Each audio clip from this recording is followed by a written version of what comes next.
Hello everyone, happy Friday. Hope you all are in the process of completing a terrific week in the salon and behind the chair. I apologize for missing on Wednesday, but I always want to respect your time and the time that you spend here with us. And I just didn't feel like we had enough great information for you on Wednesday. As far as today goes, welcome to Phase 4 for Indiana. That's very exciting. I know with a couple of counties in exception are still at Phase 3, but the majority are at Phase 4, which opens up a great deal for Indiana. So congratulations on that. Be safe, be smart. My number one message to everyone today is going to be that this virus, COVID-19, is not through with us. How do I know that? Well, first of all, logic. Second of all, the fact that the medical profession, the public health department has been telling us, not just here in America, but also not just here in Illinois and Indiana, but across the country. We've seen positive gains, and we've seen some things that are starting to look the other way. We've got new hot spots, places where COVID-19 was not an issue, that now it is an issue. Places that had reopened where COVID was rampant, and now it had mitigated some, and now it's back on the upswing, where all of us are watching carefully. And our intention is that if we as a salon industry do the right things consistently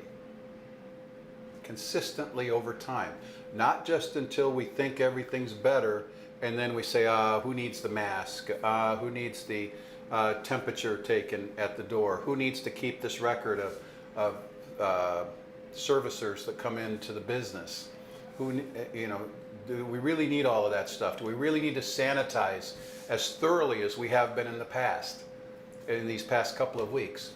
And my answer, of course, to that is yes, absolutely. I talked to a friend who had a client that's on the complaint line for COVID-19 here in Illinois. And that complaint line is set up so that the public, the consumer, has an opportunity to report businesses that are not following the guidelines that were set forth, either by the state of Illinois, by their local county or city direction, or, for example, in the city of Chicago. So if you see something that's not right, you can call this number and report. Well, interestingly enough, there was a high percentage of calls. Now, this is hearsay, all right? I've not seen this myself, but from what I've also heard myself from the field, I'm not totally surprised, and I'm not discounting it, that there is a disproportionate number of people calling in and complaining that the salons are not following the guidelines. I want to back up to where we started this conversation over the last 12 weeks. We started it by saying there was going to be a new normal. We started it by saying that we had never been on this ground before. You know, you heard the uncharted waters, unprecedented situation.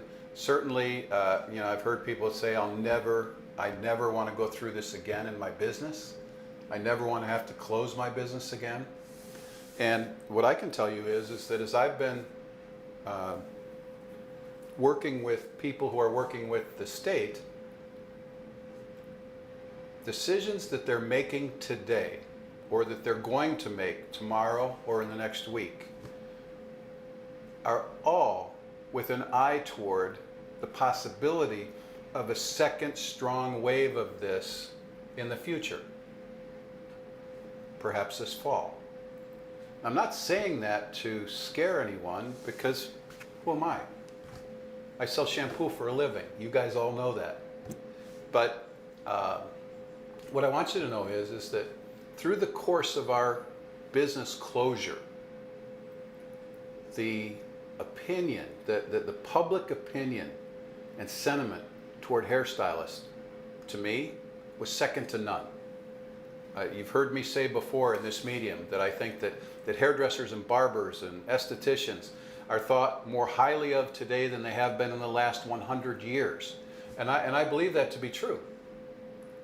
We have an opportunity to ride that momentum, to ride that wave, to continue to be in that spot, but we have to prove that we are following the guidelines, that we're doing what's required. Is it easy? Heck no. It's not easy. It's not easy for those of you that are working a single shift in your business and you're working sometimes 10 and 12 hours a day with a mask on. That can't be easy. It can't be easy to stay disciplined to having a guest in the parking lot in their car, listening to their own music with their own air conditioning, if that's the case, waiting instead of waiting in your waiting area. But that's a discipline that's been suggested. That's a discipline that works better because we're not congregating people. It's difficult in Chicago to run your business at 25% capacity. It's difficult in the rest of the state to run your business at 50% capacity when there's been so much pent-up demand. It's difficult for you to not allow a walk-in in some cases, if that's your choice.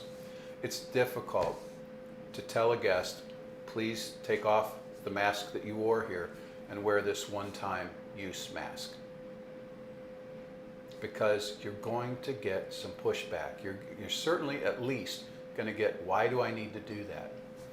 And that's where we talked the other day about the fact that the dialogue portion of coming back to work, whether it's Restore Illinois or Back on Track Indiana, the dialogue is going to be so important. The unity in the salon setting of saying it in a similar fashion so that it invites the trust of the consumer. It invites the trust of your guest that's coming in. They couldn't wait to get there. I continue to hear the stories about how gratifying it is to be behind the chair right now. I continue to hear about things like large gratuities, unusually large gratuities. I heard a story today about a guest that showed up that was a weekly client in a salon. And what this lady did was she put a gratuity, the weekly gratuity that she would have given every week for her visit to the stylist, she put them in separate envelopes. And when she showed up, she gave all those envelopes to her stylist. That's pretty cool. That's really genuine and special. This kind of faith and this kind of trust that our guest is putting in us, we need to make sure that we're holding up our end of the bargain. We need to make sure that we are not allowing a crossover of guests in our salon. We need to make sure that it's one guest at a time per stylist. Are we having them sign a waiver or not? Are we taking their temperature? Yes, you should. Do we have enough sanitizer stations throughout? Do we have enough signage throughout that explains our new process? In Chicago, do you have it at least in a couple of languages, English and Spanish? All of those things are things that should be in place. And I know that, for example, in our schools, we are still sourcing some of the materials. I told you earlier about a product called Nanoseptic. So it's nanoseptic.com. That was a self-cleaning surface that you put on door handles, common touch areas, door handles and push door bars and things like that we all have in our businesses. So what are those common touch areas? Well, 4 weeks. They're 4 weeks out on delivery. That's a challenge. Told you about microshield360.com. That's being done this weekend in our schools. 1 year worth of antiviral, antifungus on all surfaces that it touches. It's a two-step process. Very good very good process. Um, so there's many things. I talked to someone today about the fact that we have now, and we suggest using a laundry sanitizer when you do your towels, when you do your capes especially, when you do, if you're doing any of the cloth masks that you've provided your staff, those should be, in our opinion, those should be also not only the detergent that you're using, but also a laundry sanitizer. We have that in stock by the gallon. It goes a long way, and I would suggest that you do that for your towels and your capes especially. Those are all the, John Paul said a long time ago, he said that successful people do all the things that unsuccessful people aren't willing to do. And so as I sit here, I think about some of the things that have been required of our industry. And I start to see people who are, for whatever reason, starting to abandon those things or choosing not to do them. I think it's going to have a long-term effect on how you're viewed by your customer, how our industry is viewed by our guests, and it could be detrimental. And more importantly, the thing that I want to say is you're passing up a chance for your guests to love you more, better, and like they never have before. Because it's our job to take care of them. It's our job to watch out for them. And so all of those things are things that we should be considering. By now, I hope that you have gone through enough paces within your business.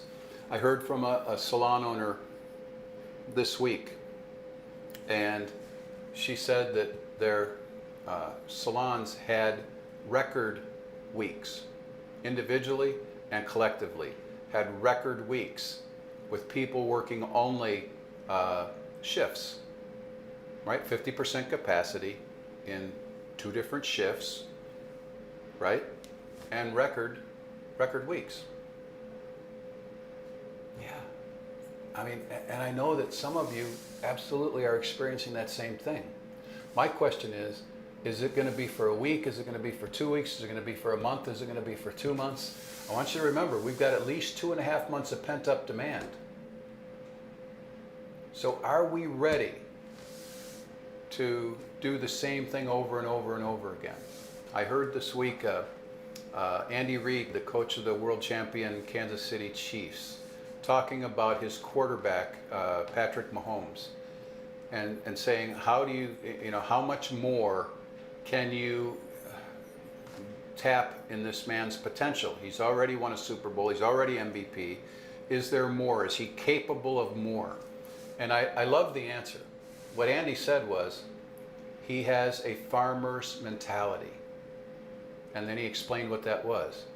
What that was is, the job is never done. So for example, a farmer harvests, and then they prepare the soil, and then they plant, and then they do all the things. Their work is never done. When their work's done in the field, they're working on their equipment in the barn, they're working with animals instead of grain, or so on and so on and so on. But their work's never done. And that's kind of where we're at in the salon right now. And I want to say this again, it doesn't matter how good we are any one day. It matters how good we are consistently over time. That means again and again and again. Day 1, day 5, day 10, day 30, week 1, week 10. Whenever that is, how good are we consistently over time in serving the guest in this new fashion? Because as soon as good enough, oh, that's good enough, that's clean enough, that's sanitized enough, oh, I know it says 4 minutes, but I can leave it for 1 minute or for 30 seconds. Whatever it is you have, how well do we know it? And are we going through consistently, again and again and again, the things that we committed to our team in order to have them feel safe to come back to work, and to our guests so that they feel safe coming into our business? Those are all the things. Once somebody said the definition of great customer service. What is the definition of great customer service? And what I heard was this: it's doing what you said you were going to do. That's pretty simple, isn't it? So many promises are made in the beginning, and then little by little, one moment at a time, we negotiate off of those promises. Great customer service, great guest relations are doing what we said we would do. So it's how good we are consistently over time that matters. It's doing the things that unsuccessful people don't want to do again and again and again over time. I had a salon owner tell me today, he said, "It's so good, I'm so glad that I'm with you and the brands that you represent." It meant the world to me, as it would to you if a client said that to you. And when I hear something like that, I hear it as a huge responsibility to maintain that. A huge responsibility. Because now someone's counting on us for that. So what are the things, and how well do we talk about those things? I forget about that stuff sometimes in business. I mean, we're going to significant expense to use the MicroShield 360. Significant expense. You think we're going to talk about our businesses being protected by MicroShield 360? We should. It should give people a better feeling of safety. I saw some people, in fact, I'm thinking of a friend of mine, Mark, who chose not to open his salon at the first chance that it was available to. Tammy did the same thing. Other salons have done the same thing, where they didn't open up on day one. They used the word that I heard Candy Shaw use. It said people over profits. And it was, they didn't open until they felt like they were prepared to open. So guess what? Everybody's open now in our two-state region. So our commitment now is to say, again, every day, people over profits.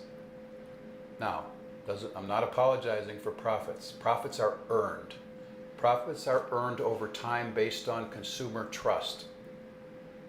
You can have profit today and you don't continue to earn and respect your guests' trust, and those profits go away. So it's always people over profits, always. Only when we serve people at an extraordinary level are we entitled, do we have the capacity to earn profits. Today's performance is tomorrow's traffic. How much of the times, when that guest walks out and you're watching that guest and you're admiring your work, which I know you do, I've seen it, you're admiring your work, did we do enough to earn their next visit? Did we do enough to continue to earn their trust? Did we service them? Did we tell them when we need to see them again? Did we tell them and teach them and share with them how to maintain their style, their look in between visits? You see, there's an opportunity maybe now because we're so busy, or because we've got money coming in for the first time, that we're not really taking care of everything that we need to do for that guest. So my challenge to you is this: let's take a look. Let's take a look at a 60-second review while you're doing your sanitation. 60-second review of how that visit went with the guest. What could I have done better? What did I hit the mark on? Did I earn, ask that question, did I earn their trust for another visit? Did I ask for them to schedule their next visit? You see, because I don't think those same people who are calling complaining about salons not following the guidelines, I don't think they necessarily spoke up in the salon. I don't think they necessarily told you as a stylist or the salon owner, hey, what you did here today wasn't acceptable. I like my hair. I'm so glad to have a haircut. And here's an extra tip. But you know what? Your choice has lost me as a customer. I'm going to go somewhere else next time that pays attention to the greater good, which means health, which means stopping the spread of COVID-19, which means all of the things that we have been told by the science and the numbers that need to be done in the salon. So I'm finding that we've got this choice. We can just pretend that COVID-19 didn't exist. We can pretend that we haven't been closed for 10 or 12 weeks. We can pretend that we've got it all under control now. We're cool. And that's what it would be. It would be pretending. What we can't do is step forward as business as usual. I love some of the success stories that I'm hearing. If I were to tell you that some of the salons that are having record numbers have chosen not to blow dry hair at all in the salon, record numbers. If I was to tell you that the story or the why behind that is that they have family members that worked in hospitals at the onset of COVID-19, and what they heard about from their family that was on the front line is the first thing that the hospitals did was turn off the fans because they didn't want the air circulating the virus. I'm not saying that blow drying has been linked or definitively linked to COVID-19. But I'd be hard pressed if the hospitals are turning off their fans. I would probably consider, is blow drying the best? It's just a thought. Think about it. Some of these people are having the best weeks they've ever had, and the guests feel very cared for. It's your choice as a business what you choose to do. In our school, I'll give you an example. In our 2 schools, we are continuing to blow dry hair. The reason being, it's part of what we are required to teach. It's part of what we're required to teach. Cosmetology school is about practice. It's about muscle memory. It's about learning something until you can't do it wrong. Not about learning something until you can do it right. So for us, it's an important part, and people know they're coming into a school for that service. So for us, it's a choice that we're going to continue to do that. And I know many salons that are continuing to blow dry hair. That's your choice. But I want to tell you that there are some options out there, and there's some things that people are doing that's different than that. And they're having grand success with it. And so that's something to think about. What I want to ask all of you as we get to this weekend, I want you to do a great inventory of the practices of your salon. I want you to see how we're doing with every single thing we said we were going to do. I want you to talk to your people, the service desk people, the front desk. Ask them, how is the guest flow working? What could we do better? What needs to be in place? If this was in place, we could do so much better. I know that, again, we have made adjustments, not stepping back from anything, but stepping forward into doing more. What would be safer, more healthy around PSC. And we've done that with our schools. With the possible exception of blow drying, and how that can be seen either way as a plus or a minus. I think that our schools have a higher standard, or as high a standard as the best salon that I have heard what their steps of the service are. And that's what I want to be known for. What do you want to be known for? We're not in the business of turning away guests. But at the same time, we have to make sure even if it's a great guest, if they refuse to have their temperature taken, if they refuse either to wait in their car or to change to a one-time use mask or to fill out the waiver that we're asking or to sanitize their hands as soon as they come in,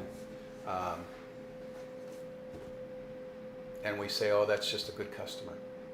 Well, guess what? That's not doing what we said we were going to do, and in my opinion, that's not guest service.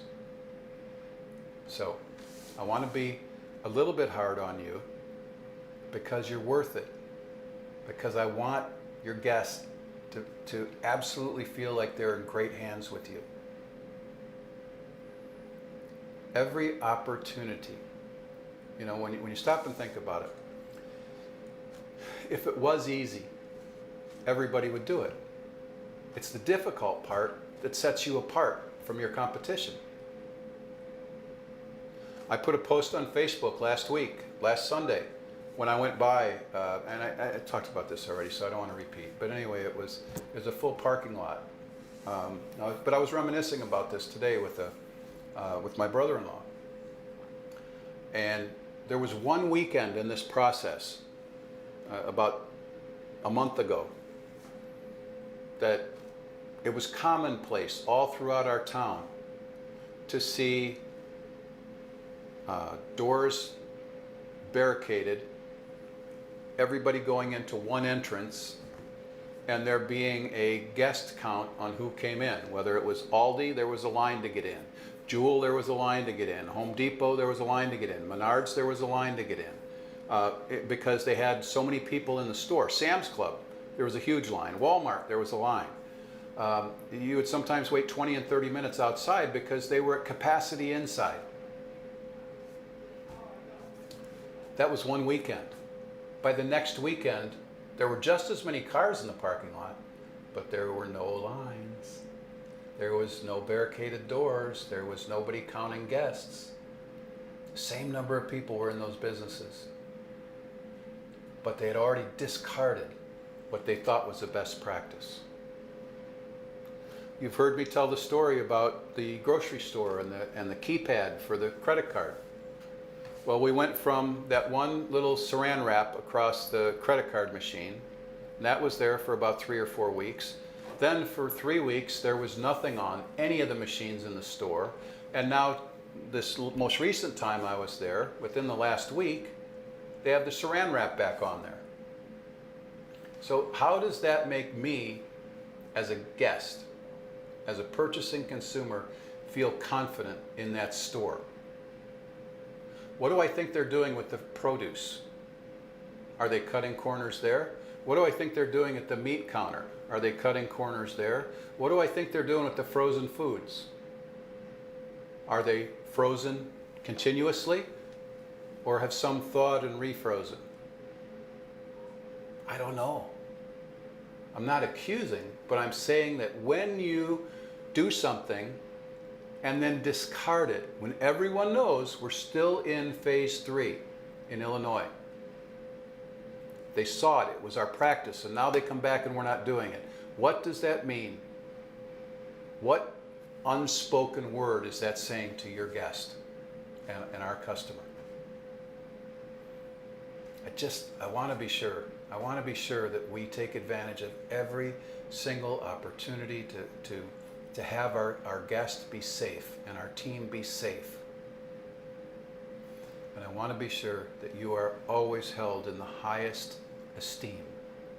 And hopefully that as an industry, we can continue to raise the bar so that we are held in the highest esteem in the consumer's eyes. I don't ever want to be in a position where we're considered non-essential workers again. The choice is ours. It always is. Going the extra mile, having that conversation, inspecting to make sure we get what we expect.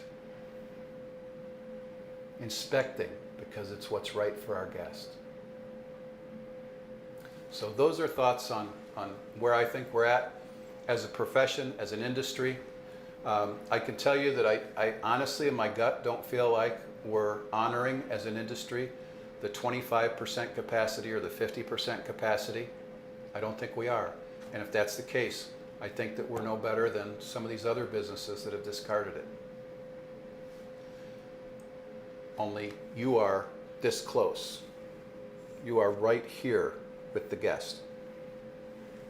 I'm not that close in a grocery store. I'm not that close at Menards. I'm not that close at McDonald's or Starbucks. The other thing I want to talk about is the fact that I know part of this year 2020, part of this COVID-19, and then the struggle that we've had with protests and demonstrations, and in some cases the violent protest or the looting or the damaging of businesses. One thing I honestly believe is that it's brought us to a tipping point of sorts. I mean, that the events that took place were a tipping point. I hope that we're choosing to first of all look inward and decide where we're at on that. I know that a good portion of my conversations with people in this last week especially have been regarding those topics, have been regarding understanding Black Lives Matter, have been understanding what's really meant and what's at hand. And you know, I believe that all people need to be respected. All people need to be seen. All people need to be heard. I've learned that some of the things that I had absolutely no idea could be perceived as racial are. And if that could happen to me, that could happen to anybody. And so I think that there is a learning process that we all have to go through. And it's not just, it's not just regarding the Black Lives Matter movement that's out there. And I know that so many people blow it off so quickly with just a quick comment like, all lives matter, or white lives matter, or blue lives matter. And certainly, I don't want to get political, but I do want to get personal. Because I think where this all starts is personal. What's inside of us? Are we curious enough to know what the world looks like through our eyes? Are we curious enough to know what feelings are inside of us in some of these instances? How much are we studying so that we can take on maybe not just a different point of view, but a whole different view? Do we see the people that are in front of us? Do we know when maybe we've said something that's flat out wrong? Do we know when we've said something that hurts people and it didn't occur to us that it did? It's just the way we are. I want to encourage all of you to look inward, because inward you're going to find out what's right for you, areas that you are particularly accomplished at, and areas that you need to grow. I certainly have found some areas that I need to grow, and I'm committed to working on it. And I have been working on it every day. And I know that the conversations in salons can take you in many different directions. But if people are talking to me about it, they're talking to you about it. And if they're talking to you about it, there is that opportunity. I got in this business as a kid because I believed that hairdressers could change the world. And if anybody can, it's hairdressers and barbers if anybody can. And I am not going to give up on that dream. My hair's turning gray, but it's not turning loose. And yeah, I'm getting old, and maybe that's the retrospect of looking back that's calling me to a new wisdom. But the core value of wanting to see us change the world hasn't changed. You look at any circumstance. The gentleman that unfortunately murdered Mr. Floyd, somebody cuts his hair. He goes to a barbershop or a salon. Or he did. You matter. That's what I want you to know. You matter. You can make a difference in those people's lives.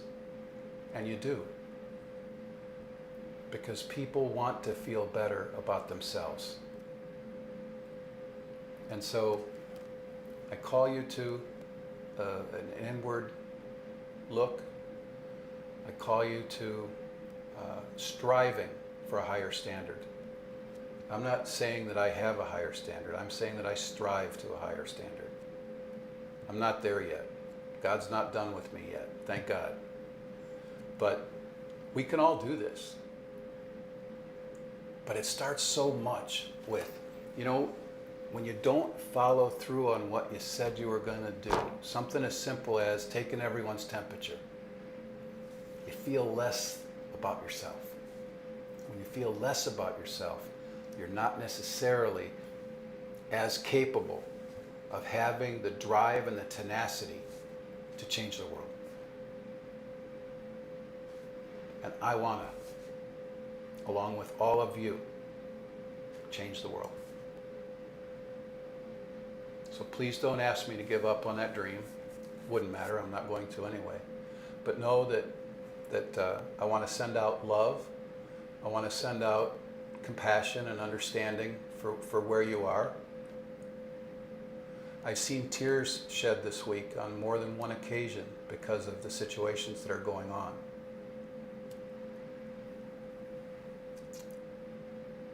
I've felt completely unqualified to be in some of the conversations I've been in this week. But I'll tell you, difficult or not, it's time to show up. Follow your heart, follow your dreams, continue to educate yourself, and let's see what happens as we move forward in our industry. Because we can do this, we are doing this, we will do this. So have a beautiful weekend. I hear the weather's going to be great. I want you to know that we'll be here with you next week, and I believe that next Friday is probably going to be, it might just be Terry herself. There's a day coming up soon that's just going to be Terry because of my travel. But thank you so much for listening. Thanks for allowing me to speak from my heart and talk about things that I believe and feel in my heart matter. If we disagree, I honor you in your right to disagree. And I only ask that you say, what if? What if I did think about that? What if I did look inward? What if I did recognize? It's a thought. Thanks. Have a great weekend. I love you all.